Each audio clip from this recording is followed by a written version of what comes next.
Chapter 1 Departures Thursday, October 9th, 1986, Washington, D.C.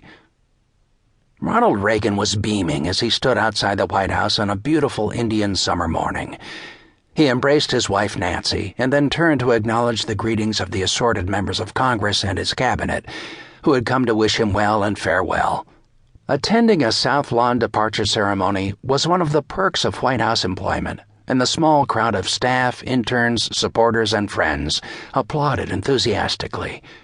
The president, on that unseasonably warm October morning, was riding high. His re-election in 1984 had almost been by acclamation. He won 49 of the 50 states, most of them by hefty margins.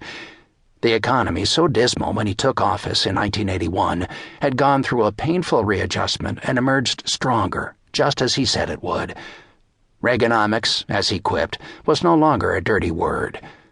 Now, 2 years into his second term, he was near the height of his impressive popularity and power.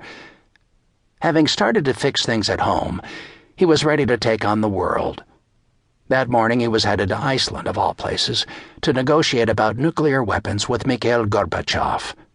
Negotiating was something Reagan loved to do, something he felt he was good at doing, something he most wanted to do with a Soviet leader. Before boarding Marine One, the president had a few remarks to offer about the trip. There was a slight disconnect since his delivery was characteristically upbeat, while his message was designed to lower expectations. The upcoming meeting would be a quiet and intimate session, all business and no protocol.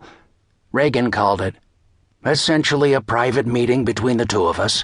We will not have large staffs with us. Nor will they dash off a few quick agreements and then give speeches about the spirit of Reykjavik." That just wasn't in the cards. Although it was to be a meeting of the superpower leaders, Reykjavik shouldn't even be called a summit. After all, summits were staged, theatrical events, culminating in the clinking of champagne glasses to celebrate, well, usually little of lasting significance.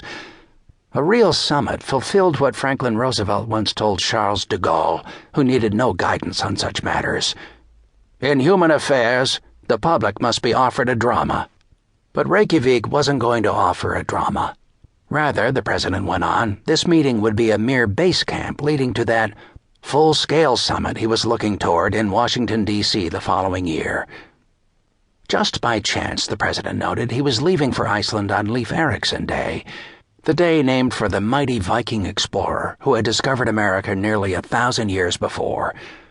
Reagan's linking that man with that land was a subtle diplomatic reach-out to mollify some irritation in Iceland over Eriksson's exact nationality. Days earlier, Iceland's foreign minister Mattias Mattiasson got cranky and blurted out, "In the U.S. they call him Norse, whatever that means, but he was born and bred in Iceland." As the president was speaking, a low-flying plane drowned out his remarks. When this had happened to Lyndon Johnson during some South Lawn ceremony years before, LBJ whispered in an aide's ear to call the head of the Federal Aviation Agency and have him stop all, expletive deleted, flights from taking off or landing at National Airport now, and keep them away, far away, until his ceremony ended. That was Johnson's way. Reagan handled it his way. He paused dramatically, glanced up smiling, waved his hand gently, and said, "Get out of the way," and then joined the gales of laughter. The president's peroration ended on an upbeat. He quoted, "A great American who knew the extremes of hope and despair, and who said such immortal words as, 'History teaches us to hope.'" Reagan then extolled the nation's unified support and said, "Today we're making history, and we're turning the tide of history to peace and freedom and hope." The man who found hope in history was none other than Robert E. Lee, who was not necessarily a great American who shared our nation's unified support. As another plane approached, Reagan raced through the rest of his prepared remarks. He then wrapped an arm around Nancy's waist as they strolled across the lawn to the white-topped presidential helicopter.